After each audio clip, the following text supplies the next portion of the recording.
There is a number that almost nobody watches buried on page 40 of a quarterly report that almost nobody reads. And that number has just done something it has not done in over half a century. Central banks around the world, not hedge funds, not retail traders, not the loudest voices on financial television, but the institutions that print and manage the world's currencies have been buying gold at a pace that would have seemed almost irrational a decade ago. And two of the largest, most consequential economies on Earth, Russia and China, sit at the very center of that shift. If you understand why they are doing this, you will understand something most investors never bother to ask about their own portfolios. What actually gives money its value? And what happens when the people who run the system start quietly preparing for that value to change? Stay with me for the next few minutes, because by the end of this, you will see the current moment in a very different light than you did when you clicked on this video. Before we go further, I want to know something. In the comments section below, tell me where you're watching this from. And tell me honestly, are you holding gold, silver, or cash right now? I ask because the answer tends to reveal a lot about how people are feeling about the world. And I'd like to see in real numbers what this audience is actually doing rather than just what they say they believe. Let's start with the basics, because everything that follows depends on understanding them clearly. Not as jargon, but as ideas, money at its core is a claim on future goods and services. When you hold a dollar, a euro, a ruble, or a yuan, you are holding a promise. A promise that someone somewhere will accept that piece of paper or that digital entry in exchange for something real. That promise has always rested on trust. Trust that the issuing government will not print so much of the currency that it becomes worthless. Trust that the country's institutions are stable enough to honor contracts. Trust that if you need to convert that currency into something else, another currency, a bond, a physical asset, you will be able to do so freely without political interference. For most of the post-war era, the United States dollar has been the ultimate expression of that trust. It became the reserve currency of the world, not by decree, but because after the devastation of the Second World War, the American economy was the largest, the most productive, and the most stable, and the rest of the world needed somewhere safe to park its wealth. That arrangement built the modern financial system. Oil is priced in dollars. Global trade is settled in dollars. Central banks around the world hold dollars and dollar-denominated bonds as their primary reserve asset. It has worked more or less for 80 years. But trust is not a permanent condition. It is a relationship, and like any relationship, it can erode when one party behaves in ways that make the other party nervous. And here is where we need to talk about what actually happened in February of 2022, because it is the single most important turning point in understanding why central bank behavior has changed so dramatically since then. When Russia invaded Ukraine, the United States and its allies responded with a financial weapon that had rarely, if ever, been used at that scale. They froze roughly $300 billion of Russian central bank reserves. Let that sink in for a moment. Money that Russia's central bank believed it owned, money held in Western institutions, denominated in Western currencies meant to be a safe store of national wealth, was simply made inaccessible by political decision. It wasn't stolen in the traditional sense, it was frozen, locked away, rendered unusable because of a geopolitical conflict. Now, whatever your view on the war itself, and this video is not here to render a judgment on that, the financial implication was seismic and it rippled far beyond Moscow. Every finance minister, every central bank governor in every country that is not a close unconditional ally of the United States watched that moment and absorbed the lesson that no economics textbook had fully prepared them for. Your reserves are only as safe as your relationship with the country whose currency you're holding them in. If that relationship soars, your savings can be frozen overnight. No matter how large your economy is, no matter how legitimate your claim to that money, this is the moment that historians will likely point to years from now as the beginning of a structural shift in how the world's central banks think about reserves. And China, which has watched the Russia sanctions unfold with obvious and understandable attention given its own tensions with Washington over trade in Taiwan, drew the same conclusion. If it can happen to Russia, it can happen to us. This is why the phrase de-dollarization has moved from the fringes of financial commentary into mainstream central banking conversation. It doesn't mean the dollar is about to collapse tomorrow. I want to be very clear about that, because sensational claims of imminent dollar collapse have been made for decades and have consistently proven wrong. What it means is something quieter, slower, and in some ways more significant. A gradual diversification away from dollar-denominated reserves and toward assets that cannot be frozen, sanctioned, or devalued by a foreign government's political decision. And there is exactly one asset that fits that description perfectly. Gold sits in a vault. It has no counterparty. Nobody can freeze it with a keystroke. Because unlike a dollar reserve held at a foreign central bank, physical gold held domestically is not a claim on someone else's promise. It is the thing itself. This is precisely why since 2022, central bank gold buying has surged to levels not seen since data collection began in the 1950s. The World Gold Council has documented central banks purchasing over 1,000 tons of gold annually in multiple recent years, roughly double the average pace of the decade before the Russia sanctions. China's central bank has been a consistent publicly disclosed buyer, adding to its reserves for over a year straight in recent reporting periods. And many analysts believe China's actual holdings, including gold held outside the official People's Bank of China figures, are considerably larger than what is disclosed. Russia, for its part, had already been building its gold reserves for years, before 2022, partly in anticipation of exactly this kind of confrontation, and has continued to treat gold as a strategic pillar of its reserve policy since. I want to pause here and explain why this matters so much more than it might first appear. Because understanding the mechanics of gold as a monetary asset requires us to step back and look at the entire architecture of the modern financial system, including the part that affects you directly, regardless of what country you live in, the behavior of the Federal Reserve. The Federal Reserve's core job in theory is simple: keep prices stable, keep employment high, and manage the money supply in a way that supports sustainable growth. In practice, this means the Fed is constantly making a trade-off between two competing forces. Raise interest rates too aggressively and you risk choking off economic growth, causing unemployment and recession. Keep interest rates too low for too long and you risk inflation, too much money chasing too few goods, eroding the purchasing power of every dollar in existence. Since 2020, the world has lived through an extraordinary experiment in monetary policy. Trillions of dollars were created and injected into the economy to cushion the shock of the pandemic. That was followed starting in 2022 by the fastest series of interest rate hikes in 4 decades as the Fed tried to wrestle inflation back under control. Both of these actions, expansion and contraction, leave scars. The expansion phase devalues existing currency because more units are chasing the same amount of real goods. The contraction phase, meanwhile, makes government debt more expensive to service because higher interest rates mean higher interest payments on the trillions of dollars the government has borrowed.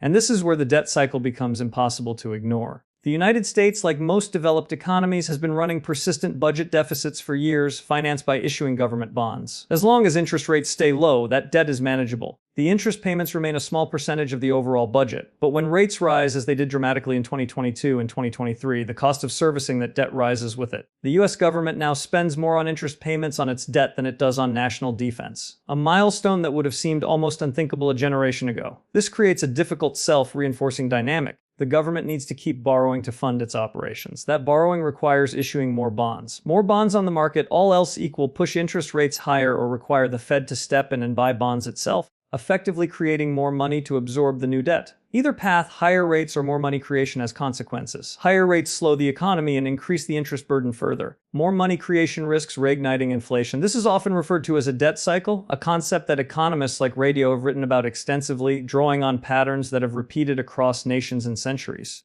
Periods of expanding credit and debt, followed eventually by a reckoning where the debt burden becomes unsustainable relative to the size of the economy, and painful adjustments follow, whether through default, inflation, currency devaluation, or some combination of all three. This is not a uniquely American story, and it's not a doomed prophecy. It is simply how large and dated economies have historically resolved unsustainable debt loads. And it is the backdrop against which central banks around the world are making decisions today. When you understand this backdrop, the gold buying by Russia and China stops looking like some kind of aggressive economic maneuver and starts looking like something much more rational: insurance. If you were the central bank governor of a major economy, and you watched the world's reserve currency issuer running deficits that require ever-increasing debt, watched interest payments consume a growing share of the federal budget, and watched that same country demonstrate a willingness to freeze the reserves of nations it disagrees with politically, wouldn't you want at least part of your national savings in an asset that doesn't depend on anyone else's promise? This brings us to silver, which deserves its own moment of attention because it behaves differently from gold in ways that matter enormously for how you think about it. Gold is almost purely a monetary and store of value asset at this point. A small fraction of annual gold demand goes toward industrial use. Silver is different. A significant portion of silver demand comes from industrial applications, electronics, solar panel production, medical equipment. This means silver's price is influenced by two forces simultaneously: the same monetary and safe haven dynamics that drive gold, plus genuine industrial demand tied to global manufacturing and the energy transition. Historically, this has made silver more volatile than gold, prone to sharper rallies and sharper corrections. The gold-to-silver ratio, which measures how many ounces of silver it takes to buy 1 ounce of gold, has swung dramatically over the decades and is closely watched by investors trying to gauge whether silver is historically cheap or expensive relative to gold. When that ratio sits at historically elevated levels, meaning silver is unusually cheap relative to gold, some investors interpret it as a signal of a potential opportunity. Though I want to be careful here because historical ratios are observations, not guarantees of future performance. Let me tell you about someone I'll call Daniel, 34 years old, working in logistics management in Ohio. Daniel is not a fictional stand-in for anyone real. His story is a composite I'm sharing to illustrate a pattern I want you to recognize in yourself. In early 2020, Daniel watched the initial wave of pandemic panic and gripped by fear, sold nearly his entire retirement portfolio and moved it into cash. Convinced the stock market was about to enter a prolonged collapse, the market, of course, recovered sharply within months, and Daniel spent the next 2 years watching from the sidelines as the value of his cash holdings was eroded by both missed market gains and rising inflation. What Daniel experienced is a textbook illustration of a very real biological process that plays out brain during moments of financial fear. When we perceive a threat, and a collapsing portfolio absolutely registers as a threat to the brain's threat detection system, the amygdala activates a fight-or-flight response, flooding the body with cortisol and adrenaline. This response evolved over millions of years to help our ancestors survive physical dangers, a predator in the grass, a cliff edge in the dark. It is remarkably effective for those situations. It is remarkably poor for financial decision-making because it pushes us toward immediate drastic action precisely when patience and reasoned analysis would serve us better.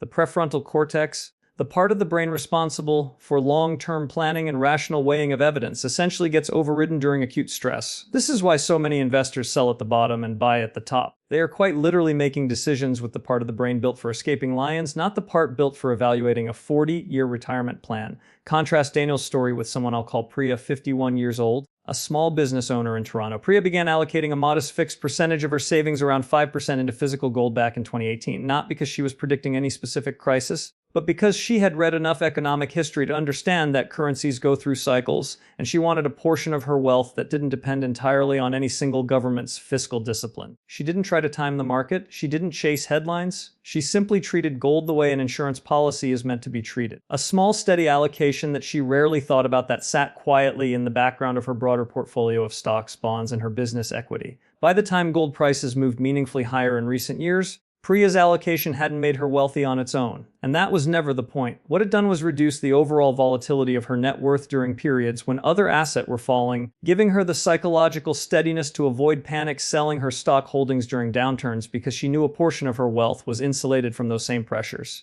Her outcome illustrates something important. The value of gold in a portfolio is often less about spectacular returns and more about the emotional stability it provides, which in turn allows an investor to stay disciplined with the rest of their holdings. Now, I want you to think for a second about why this matters to you specifically, regardless of whether you live in North America, Europe, Asia, Africa, or anywhere else. Because currency dynamics are not confined to any one country. When central banks diversify away from dollar reserves and into gold, it has ripple effects on currency strength across the board. A currency's strength is at its core a reflection of confidence. Confidence in the issuing country's economic management, its political stability, its trade balance, and its debt trajectory. When a major reserve currency faces even modest erosion of confidence at the central bank level, it can contribute to weaker demand for that currency in global markets over time, which in turn can contribute to a weaker exchange rate and potentially higher imported inflation for that country's citizens. This is not something that happens overnight, and I want to resist any temptation to make this sound more dramatic than the evidence supports. Currency shifts of this nature typically unfold over years, even decades,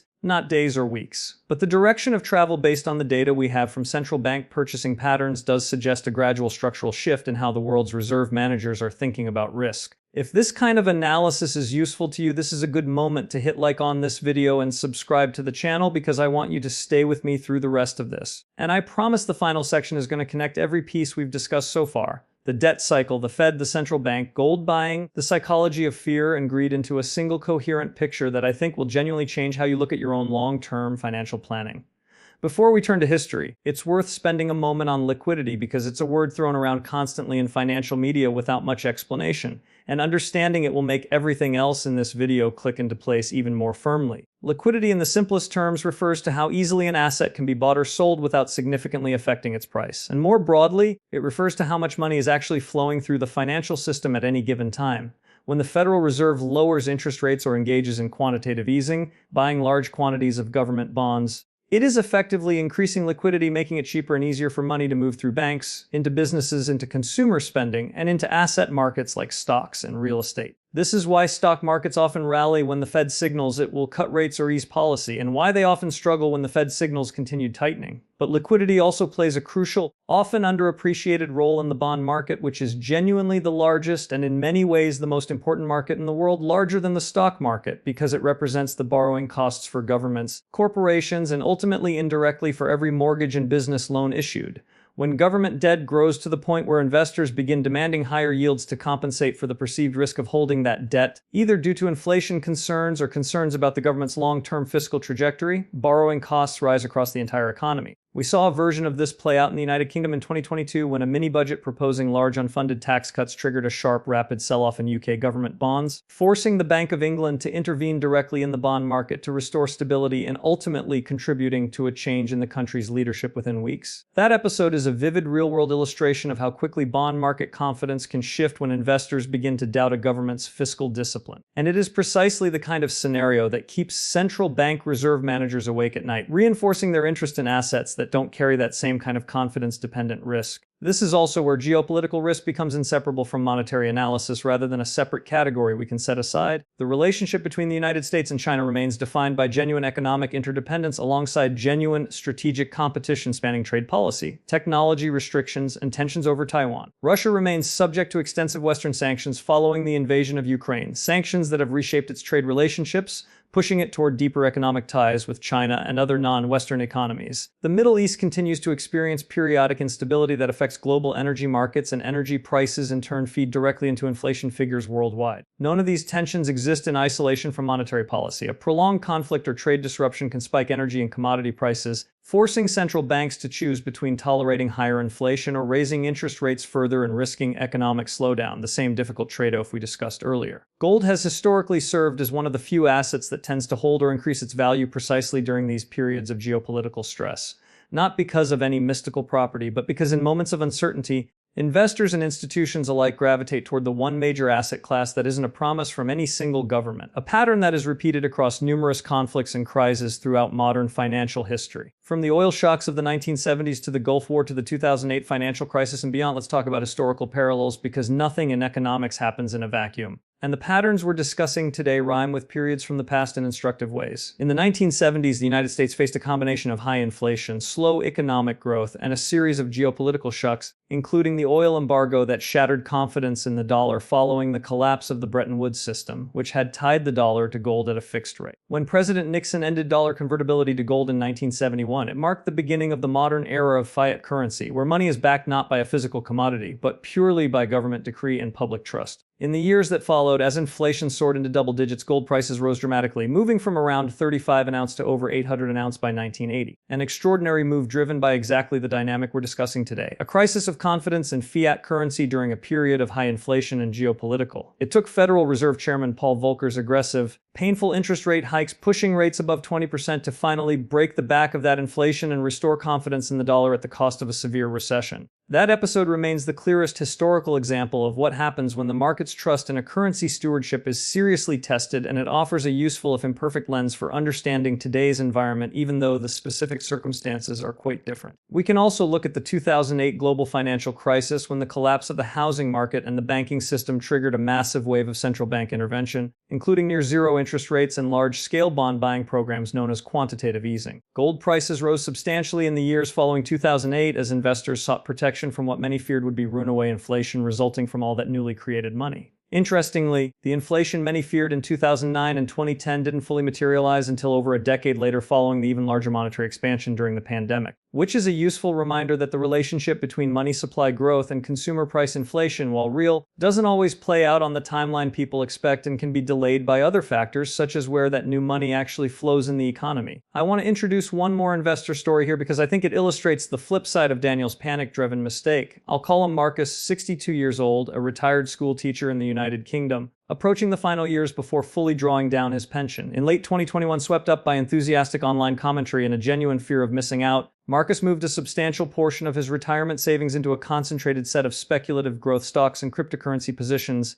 convinced by persuasive online voices that traditional diversified investing was outdated. When markets turned sharply in 2022 amid the Fed's rapid rate hikes, Marcus' concentrated positions fell by more than half, a loss that, given his age and proximity to retirement, he had very little time to recover from through continued employment income. Marcus's story illustrates greed's role in the same neurological system we discussed earlier with Dano's fear-driven panic. Just as fear triggers the amygdala and floods the body with cortisol, anticipated financial reward triggers the release of dopamine, the brain's chemical signal for pleasure and motivation. When markets are rising rapidly and stories of overnight gains circulate widely, the brain's dopamine-driven reward system can create a powerful pull toward chasing those gains, often overriding rational risk assessment in much the same way fear overrides it during a crash. This is why market cycles so often produce the same painful pattern. Euphoric buying near the top driven by dopamine and social proof, followed by panic selling near the bottom driven by cortisol and fear, when a more measured, historically informed approach would have avoided both extremes entirely. This brings us finally to the insight I promised you at the beginning, the one that ties every thread of this discussion together. It is not a secret. It is not a conspiracy. It is simply the conclusion that emerges when you look honestly at the evidence we've walked through today. Central banks, particularly in Russia and China, but increasingly in other nations as well, including India, Turkey, and several Gulf states, are not buying gold because they expect the dollar to collapse next month or because of some coordinated plot to undermine the United States. They are buying gold because they are rational actors responding rationally to a changed world. A world where reserve assets denominated in a foreign currency carry a political risk that didn't exist, at least not to the same degree a decade ago, and a world where persistent government deficits and debt loads raise legitimate long-term questions about currency purchasing power. This behavior represents a genuine data-supported shift in how the institutions that manage the largest pools of capital on Earth think about risk. And here's the insight for you, the individual investor sitting at home trying to plan for your own family's future, decades removed from the meeting rooms where these central bank decisions are made. What the largest, most sophisticated financial institutions in the world are doing with a portion of their reserves is not a bad framework for thinking about your own portfolio, scaled appropriately to your own circumstances. Not because you need to predict a crisis. Not because gold is going to make anyone rich overnight, because historically it hasn't. And I would be doing you a disservice if I implied otherwise. But because diversification across different types of assets, including a modest allocation to an asset with no counterparty risk, has historically provided a form of stability that pure currency or pure equity exposure cannot offer on its own. This is not a prediction about where gold or silver prices will be next year. Nobody can honestly make that claim with certainty, and you should be deeply skeptical of anyone who tells you they can. It is instead an observation about how the world's most careful reserve managers are behaving, and an invitation for you to think about what that behavior might reasonably suggest for your own long-term planning. As we bring this to a close, I want to leave you with something more valuable than any single prediction about prices. The investors who build lasting wealth across a lifetime are very rarely the ones who make the boldest, most dramatic bets. They are almost without exception the ones who understand the difference between their amygdala talking and their prefrontal cortex talking, who build diversified portfolios based on sound historical principles rather than headlines, who treat assets like gold and silver as one sensible piece of a broader strategy rather than a magic solution or a doomsday bet, and who resist both the fear that drove Daniel to sell at the bottom and the greed that drove Marcus to concentrate everything at the top. The world is genuinely changing in the ways we've discussed today. The erosion of unconditional trust in any single reserve currency, the behavior of central banks quietly repositioning their reserves, the long arc of debt cycles that have played out across history and will likely continue to play out in the future. But change, even significant structural change, unfolds over years and decades, not headlines and days. And the investors who thrive through it are the ones who stay informed without becoming anxious, who diversify without becoming paranoid, and who think independently rather than simply following whatever narrative is loudest in any given month. Stay curious, stay patient. Read history because it doesn't repeat exactly, but it teaches. And whatever you decide to do with your own savings, do it because you understand the reasoning behind it, not because fear or excitement pushed you into it. That, more than any single asset, is what actually preserves wealth across a lifetime. Thank you for watching, and I'll see you in the next